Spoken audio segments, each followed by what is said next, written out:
Friends, हमारे आज के लास्ट वीडियो में हम इस पोएम के एक्स्ट्रा क्वेश्चन आंसर देखने जा रहे हैं।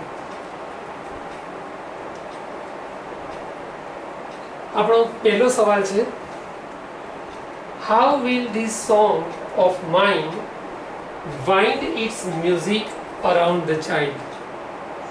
એનો મતલબ એ થશે કે મારું આ જે ગીત છે એનું સંગીત એ બાળકની આસપાસ કેવી રીતે વીંટળાઈ જશે, કેવી રીતે લપેટાઈ જશે. તો એના જવાબમાં તમને ખ્યાલ છે કે આપણને આપ્યું છે કે like fond arms of love, એ જવાબ એમાં આવશે. બીજા નંબરનો પ્રશ્ન જુઓ ધ્યાનથી. To whom is this poem addressed? Address શબ્દ ક્રિયાપદ તરીકે વપરાયો છે, એનો મિનિંગ થાય છે સંબોધન કરવું. તો અહીંયા આપણે પ્રશ્ન એવો પૂછવામાં આવ્યો છે કે ભાઈ આ કવિતા કોને સંબોધીને એટલે કે કોને ઉદ્દેશીને લખવામાં આવી છે? તો એના જવાબમાં આવશે ચાઇલ્ડ, એટલે કે બાળકને ઉદ્દેશીને લખવામાં આવી છે. ત્રીજા નંબરનો આપણો ક્વેશ્ચન શું છે કે છે એક ફિલ ઇન ધ બ્લેન્ક્સ એટલે કે ખાલી જગ્યા જેવો છે. The song will touch the childs forehead like dash. આ જે ગીત છે એ બાળકના કપાળને કેવી રીતે સ્પર્શ કરશે? તો તમને પોએમની અંદર આવે છે કે કિસ ઓફ બ્લેસિંગ શબ્દ આવે છે, આશીર્વાદ રૂપી ચુંબન. તો તમારો અહીંયા આન્સર તમારે લખવાનો રહેશે.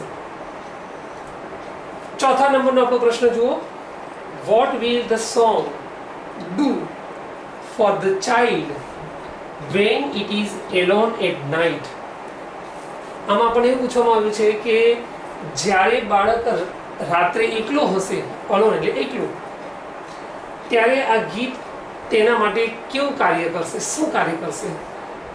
તો એના જવાબમાં આપણે વિદ્યાર્થી મિત્રો જોવાનું છે કે ત્યારે આ જે ગીત છે એ તેની પડખે જઈને ઊભું રહેશે, તેની બાજુમાં જઈને ઊભું રહેશે અને તેના કાનમાં ગણગણાટ એટલે કે ગુંજન કરતું રહેશે. પાંચમા નંબરનો પ્રશ્ન એને સિમિલર મળતો જ આવે છે. એમાં પૂછ્યું છે કે ભાઈ what will the song do for the child when it is in the crowd? જ્યારે બાળક લોકોની ભીડમાં ટોળામાં હશે ત્યારે આ ગીત તેના માટે શું કામ કરશે? તો અહીંયા પ્રશ્નનો વિદ્યાર્થી મિત્રો જે છે પાછળનો ભાગ બદલાયેલો છે, આગળનો ભાગ એ જ છે કે ગીત શું કરશે.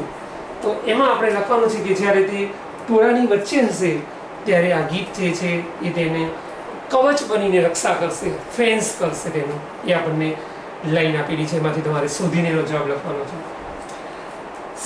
છઠ્ઠા નંબરનો આપણો પ્રશ્ન છે, what does the song give to the childs dreams? એટલે કે આ જે ગીત છે એ બાળકના સપનાઓને શું આપશે, એ આપણે લખવાનું છે. સાતમા નંબરનો આપણો પ્રશ્ન છે, where will the song transport the childs heart? એટલે આ જે ગીત છે એ બાળકના હૃદયનું ક્યાં વહન કરશે? ટ્રાન્સપોર્ટ કરવું એક જગ્યાએથી બીજી જગ્યાએ એને લઈ જવું. તો એના જવાબમાં તમારે લખવાનું છે કે ક્યાં વહન કરશે? તો to the verge of the unknown, એટલે કે અપરિચિત અજ્ઞાત સીમાઓ સુધી તેનું વહન કરશે. ત્યાર પછી વિદ્યાર્થીઓ આઠમા નંબરનો ક્વેશ્ચન તરફ આપણે જઈએ. તો એ ક્વેશ્ચન શું કહેવા માંગે છે ધ્યાનથી સમજો. When will the song be like the faithful star? આ જે ગીત છે એ બાળક માટે વિશ્વાસુ તારો, વફાદાર તારા જેવું કાર્ય ક્યારે કરશે? વેન એટલે ક્યારે, સમય પૂછ્યો છે. તો આપણે પોએમમાં એના માટે પર્ટિક્યુલર એક લાઈન ભણી ગયા જેમાં લખ્યું હતું કે રાત્રિના સમયે કરશે અને કઈ રીતે કરશે? તો આકાશમાં વફાદાર તારાની જેમ, જ્યારે તે રાત્રિના સમયે જીવનરૂપી માર્ગ પર મુસાફરી કરતો હશે તેવા સમય અંધકારમય. 9th નંબરનો એટલે કે 9મો પ્રશ્ન આપણે જોઈએ હવે. Where will the song seat? Seat એટલે બેસવું. આ જે ગીત છે એ ક્યાં બેસશે? તો એના જવાબમાં તમારે લખવાનું છે કે આ જે ગીત છે એ બાળકની આંખોની કીકીની અંદર જઈને બેસી જશે. એટલે કે pupils of the childs eyes. તો એ જવાબ અહીંયા આવશે આપણો. હવે આપણે ક્વેશ્ચન નંબર 10 તરફ જઈએ ફ્રેન્ડ્સ. તો એમાં છે વેર વિલ ધ સોંગ કેરી એટલે સાથે લઈ જવું ધ ચાઇલ્ડ્સ સાઇટ, બાળકની જે દ્રષ્ટિ છે, નજર છે, એને આ ગીત ક્યાં લઈ જશે, કઈ સાઈડ લઈ જશે? તો એના જવાબમાં તમારે લખવાનું છે કે એની નજરને દરેક વસ્તુના હાર્ટ એટલે કે ઊંડાણ સુધી લઈ જશે. Into the heart of everythings, every matters. હવે આ સાઈડ આપણે જોવાનું છે ક્વેશ્ચન નંબર 11 ફ્રેન્ડ્સ. શું છે આ પ્રશ્નમાં? તો એમાં પૂછ્યું છે કે ભાઈ what will the song do when the child's parents die એટલે મૃત્યુ પામવું, મરી જવું. જ્યારે બાળકના માતા પિતા મૃત્યુ પામે તે સમયે આ ગીત એના માટે શું કરશે? તો એના આન્સરમાં આપણે લખવાનું છે કે ત્યારે આ જે ગીતના શબ્દો છે એ તેના જીવંત હૃદયમાં, લિવિંગ હાર્ટની અંદર સ્પીક એટલે કે સદાય બોલતા રહેશે, એક સ્મરણ બનીને એને સદાય યાદ રહેશે. હવે આપણો 12મો જે પ્રશ્ન છે વિદ્યાર્થી મિત્રો, તમારે આ પ્રકારના પ્રશ્ન પણ પૂછાય છે. તમને પોએમની જે સ્ટાન્ઝા, કાવ્ય પંક્તિ આપી હોય, લાઈન આપી હોય, એના ઉપરથી તમારે સિમિલર વર્ડ એટલે કે સમાનાર્થી, એના જેવા સરખા અર્થ ધરાવતા શબ્દ શોધવાના હોય છે. જે શબ્દ તમને આપ્યો હોય એ બહાર ન આપ્યો હોય, એટલે કે એ તમને લાઈનમાં ના આપેલો હોય કાવ્યનો, પણ તમારે એના જેવો જ અર્થ ધરાવતો શબ્દ એ તમારે કવિતામાંથી શોધવાનો હોય. તો એના માટે તમારે ગ્લોસરી ખાસ કરીને ધ્યાનથી વાંચવાની, જે તમને પોએમની નીચે ટેક્સ્ટ બુકમાં આપેલી હોય છે. અને તમને અમુક સહેલા શબ્દોના મિનિંગ્સ ખ્યાલ હોવા જોઈએ. તો અહીંયા આપણને કુલ 4 શબ્દો આપણે મૂક્યા છે પ્રશ્ન 12 ની અંદર, જેના તમારે સિમિલર વર્ડ્સ મને કહેવાના છે.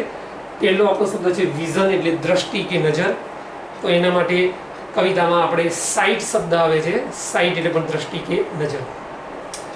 બીજા નંબરમાં આપણો વર્ડ છે લોનલી એટલે એકલું, એકાંતપણું.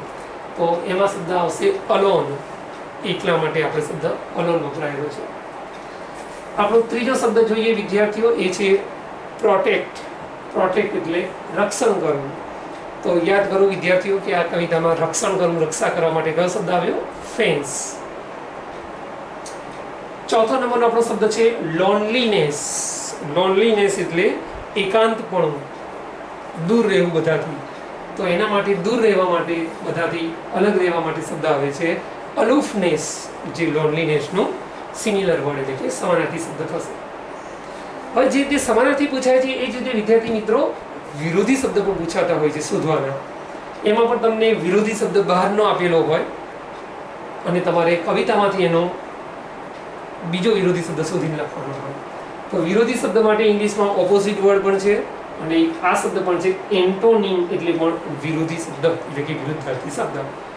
એ તમારે કઈ રીતે લખવાના હોય તો તમને આપેલો શબ્દ તમારે પહેલા લખવાનો, વચ્ચે ક્રોસની સાઇન એટલે કે નિશાની કરવાની, અને ત્યાર પછી સામે તેનો વિરોધી શબ્દ આપવાનો હોય.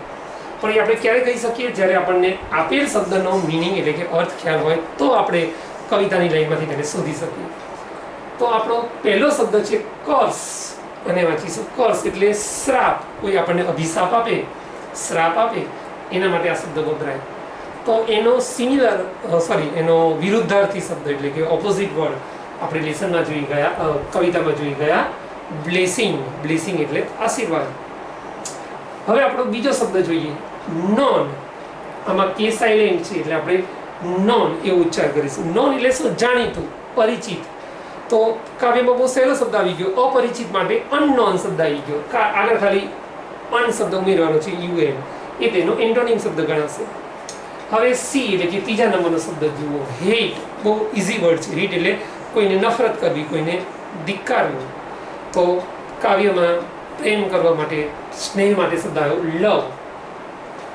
ચોથો શબ્દ છે એમાં 2 વર્ડ આપણને આપેલા છે, નોન લિવિંગ એટલે કે જે જીવતું ના હોય તેવું, અથવા તો ઓર ડેડ એટલે કે મરેલું, મૃત. તો એના માટે જીવંત હૃદય એ શબ્દ માટે લિવિંગ હાર્ટ શબ્દ આવ્યો. આપણે હાર્ટ નથી લખવાનું, ઓપોઝિટમાં માત્ર એટલું લિવિંગ લખવાનું છે. નોન લિવિંગ તો લિવિંગ, અને ડેડ તો પણ લિવિંગ. હવે ક્વેશ્ચન નંબર 14 માં વળી પાછા સમાનાર્થી શબ્દ આવ્યા. સિમિલર વર્ડ્સ ઉપરાંત સમાનાર્થી માટે વિદ્યાર્થી મિત્રો એક આ પણ શબ્દ પ્રચલિત છે, નહીં પણ ક્યારેક પૂછાતો હોય છે, સિનોનિમ્સ. એટલે સમાનાર્થી શબ્દો. તો અહીંયા આપણે બીજા 4 આપણને શબ્દો આવેલા છે જે આપણે કવિતા ઉપરથી એના સમાનાર્થી શોધવાના છે. પહેલો શબ્દ આપ્યો છે ટુ મરમર. ખાસ ધ્યાનથી સમજજો, એનો ઉચ્ચાર છે મરમર. મરમર એટલે બબડાટ કરવો. તો બબડાટ કરવા માટે પેલું એક ક્રિયાપદ આપણે આ સાઈડ લખ્યું હતું અને એ હતું વિસ્પર. તો એ ત્યાં આપણે મૂકવાનું છે. બીજા નંબરનું ક્રિયાપદ છે ટુ ટ્રાવેલ. ટ્રાવેલ એટલે મુસાફરી કરવી. મુસાફરી કરવી એટલે કે વહન કરવું વસ્તુનું. એના માટે આપણે ટી પરથી શરૂ થતો એક શબ્દ જોઈ ગયા, ટ્રાન્સપોર્ટ. હવે આપણે ત્રીજા નંબરનો શબ્દ જોવાનો છે મ્યુટ. મ્યુટ એટલે એકદમ શાંત, મૌન હોય તેવું. તો એના માટે સમાનાર્થી સિમિલર વર્ડ આપણે જોઈ ગયા, સાયલેન્ટ. અને છેલ્લો એક સિનોનિમ વર્ડ છે બિસાઇડ એટલે ની બાજુમાં.